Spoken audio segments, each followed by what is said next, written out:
Today, we're diving into Luffy's astonishing transformation and the pivotal events of Chapter 1094. In this chapter, an unexpected character makes a move, significantly impacting the storyline. Building on the events of Chapter 1093, we're also focusing on Luffy's transformation into Nika and his intense battle with Kizaru. I'll be breaking down these points in detail in this video. If you find these insights interesting, don't forget to hit the like and subscribe. And if I've missed anything, I'd love to hear from you in the comments section. This video covers content up to Chapter 1094, so be wary of spoilers. Now, let's get right into it. Before diving into the breakdown of Chapter 1094, let's quickly recap 1093. In this chapter, Luffy transformed into Nika, appeared into a giant form, and with the strength of a Major League pitcher, effortlessly tossed Kizaru into the sea. Despite the tense situation with Admiral Kizaru's arrival, seeing Kizaru's face multiply into after images while being tossed around was unexpectedly hilarious. Classic Nika powers, right? While Kizaru was being flung, Atlas mentioned heading to Febrio Phase to regain control of the Pacifistas. Vegapunk agreed and started preparations. Control over the Pacifistas is crucial in this scenario. Meanwhile, Bonnie, kicked by Kizaru to Febrio Phase, was caught by Sentomaru. She used her powers to evade the Marines and managed to hide in the shadows. Thankfully, Bonnie was safe. But I'm worried about Sentomaru. Kizaru, supposed to be thrown into the sea, easily returned to Egghead using his powers. That guy is truly unpredictable. Right after returning, he launched an attack on Vegapunk and Atlas, who were moving into the Vega tank. Luffy managed to stop the attack by eating the light, though. Atlas then changed the Pacifistas' orders to wipe out the Marines, and Chapter 1093 ended with the depiction of one of the Five Elders, St. Jegarcia's Saturn. The situation changing with the Pacifistas on their side, and Luffy glowing after eating Kizaru's attack raises anticipation. Now, let's get into the latest of Chapter 1094. Following Atlas's command, the Pacifista Mark III overrode its previous orders and started attacking the Marines, who were overwhelming in numbers. The tug-of-war over the Pacifistas' control between Vegapunk's side and the Marines is quite interesting. After regaining control, Vegapunk's team started searching for Bonnie to rescue her. However, they struggled to find her amidst the chaos of the Marine and Pacifista brawl. That's when Sanji's Lady Radar activated. Sanji has the unique ability to detect even the sound of a woman's tear falling. But now, his radar reacted even without any sound. While Vegapunk doubted this unscientific radar, he trusted it.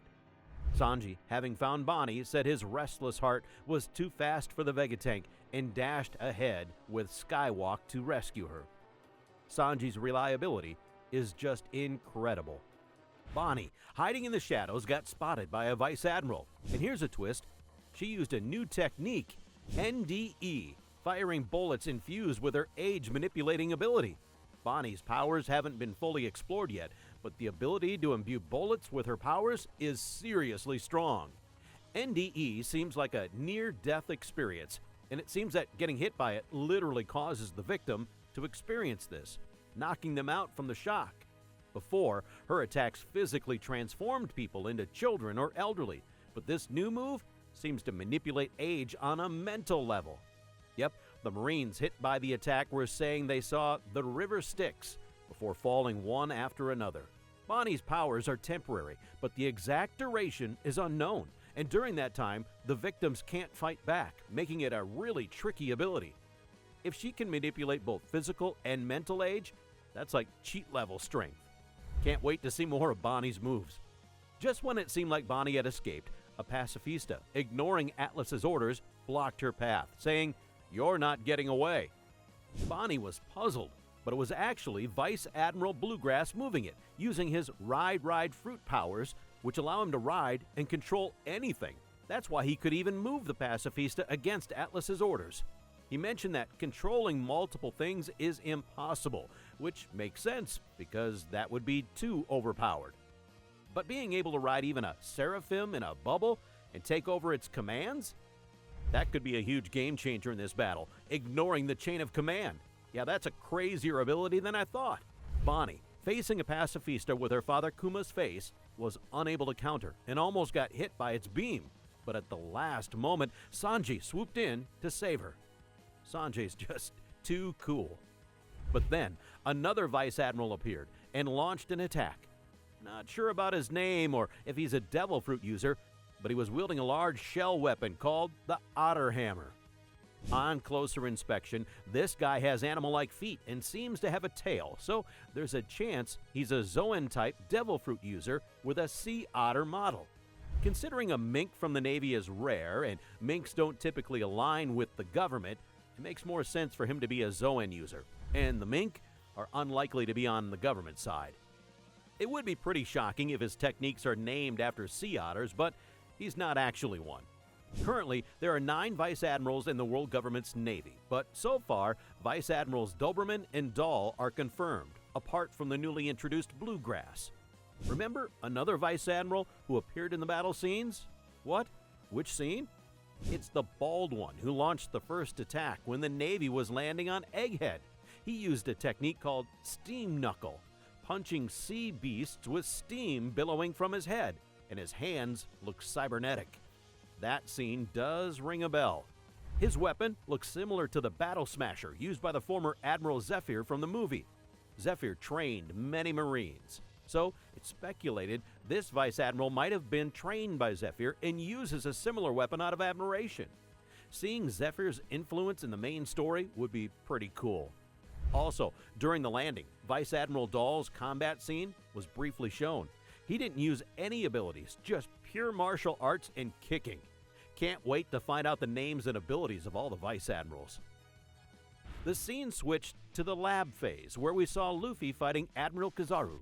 In Chapter 1093, Luffy absorbed Kizaru's light attack and glowed meaningfully without exploding right away. There were theories that the light might trigger another transformation in Luffy, but the fight just continued without anything special happening. Indeed, it was a bit disappointing, but Luffy is still holding Kizaru off pretty well. Kizaru even complained that he can't complete his mission while dealing with Luffy. Originally, Luffy's task was to help Dr. Vegapunk escape.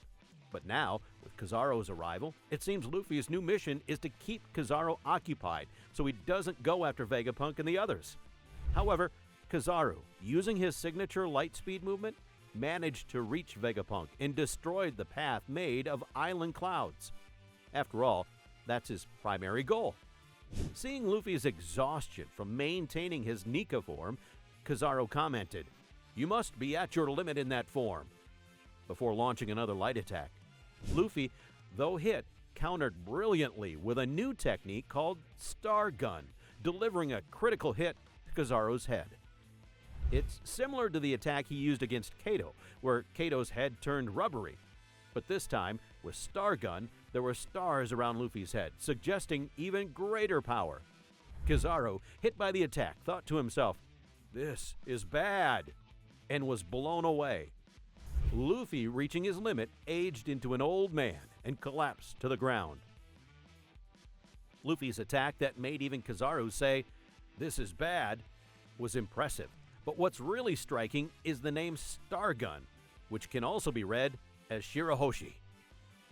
It's poignant because it hints that Princess Shirahoshi, who bears the name Poseidon, might play a significant role in Luffy's upcoming battles. Really exciting stuff ahead.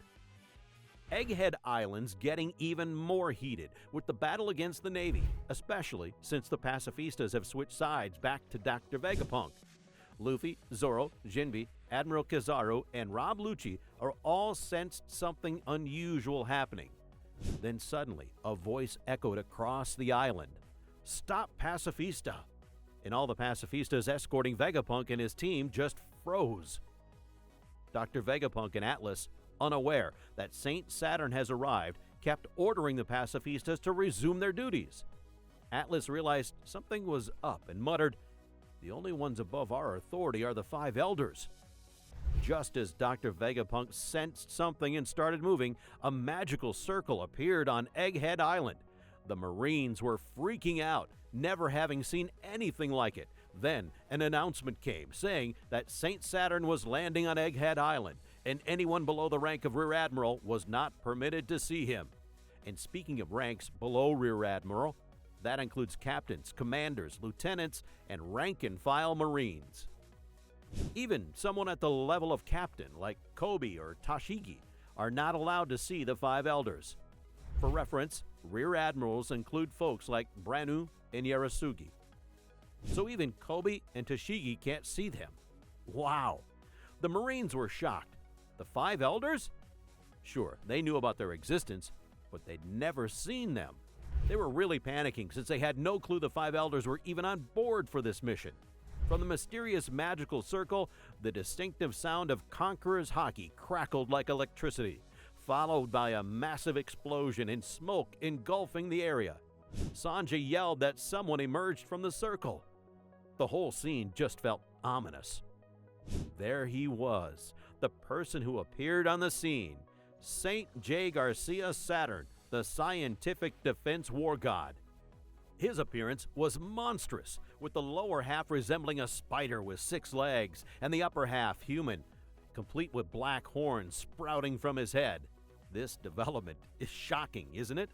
We already knew from the Cobra King assassination case that the Five Elders could transform into something. But who would have thought they'd appear in their transformed state right off the bat? I sure didn't see that coming. The extent of Saint Saturn's power remains a mystery, but with Dr. Vegapunk's assassination not going as planned and the control over Pacifista snatched away again, it seems he's run out of patience and decided to end the fight himself. A Marine who saw him couldn't help but blurt out, "What the heck is that? A monster?" And just hearing that, Saint Saturn with a mere glare blew the Marine's head clean off. The Marine next to him said, "Don't know, but that's gotta be," indicating they might be the Rear Admirals or lower-ranked Marines who hadn't left the scene. Was that attack a result of his ability? It didn't look like he had any weapons, so it's likely a power. One thing's almost certain. He was clad in a feather coat, similar to Luffy and Lucci, who had awakened their Zoan-type devil fruits. So, Saint Saturn's probably a Zoan-type user too, with an awakened ability. His appearance resembles a spider, like Black Maria's spider fruit, ancient model Rosamagale Grovagelli. An extinct spider? From the Beast Pirates? But those black horns are intriguing. Got a good point here. If someone of the Five Elders' caliber has it, it could be an ancient species. The black horns make me think it's modeled after the Ushi-Oni, a Japanese yokai. Ushi-Oni? Ever heard of it? Well, without going into too much detail, it's often depicted with a bull's head and a spider's body. Looks pretty similar, right? While often portrayed as a cruel yokai, some legends often depict it as a divine incarnation, sparking theories that it might be a mythical Zoan, like Luffy's. If it is, then an attack with just a glare would make sense. I'm not sure I want to see what kind of attacks he'll unleash or not, but I'm definitely curious about the model of his devil fruit, and whether that magical circle was part of Saint Saturn's abilities or some scientific tool, given his title as the Scientific Defense War God, is another intriguing point. Vegapunk and his crew, dropped from the sky clouds by Kizaru's attack, landed right in front of Saint Saturn. Vegapunk, who had met Saint Saturn before, was seeing him in his activated ability form for the first time and confirmed, "Is that you, Saint Saturn?" Then, in an unexpected twist, Bonnie, having heard their conversation, picks up a fallen sword and stabs Saint Saturn, ending Chapter 1094 with a shocker. Despite being clearly attacked, Saint Saturn takes the hit and bleeds, but doesn't seem affected by the damage. Meanwhile, in Bonnie's flashback, we hear, "I ordered that Vegapunk must not retain his self-awareness." What about Kuma then? With the narration saying, "anger pieces through," and Bonnie yelling, "Saint Saturn," it seems like Saint Saturn was the one who ordered Kuma's self to be erased, doesn't it? After seeing Kuma's memories, Bonnie stated she wouldn't kill Vegapunk, clearing him of the order. And the flashback conversation seems more like Kuma's memory than Bonnie's. So the theory is that Saint Saturn, the Scientific Defense War God, was the one giving the orders. With Saint Saturn's appearance, it looks like Kuma's past will also be revealed. While his past seems to be a tragic one, I'm eager to learn more about it. Kuma's past, St. Saturn's abilities are intriguing, but let's not forget the battles between Luffy and Kizaru, Zoro and Lucci. Can't take our eyes off of those. So, I've been considering it like this, but what do you think? And that's all for today. This channel posts summaries, explanations, and ranking videos related to One Piece. If you like One Piece, we'd be happy if you could support us by subscribing to our channel and commenting. Thank you for watching till the end. See you in the next video.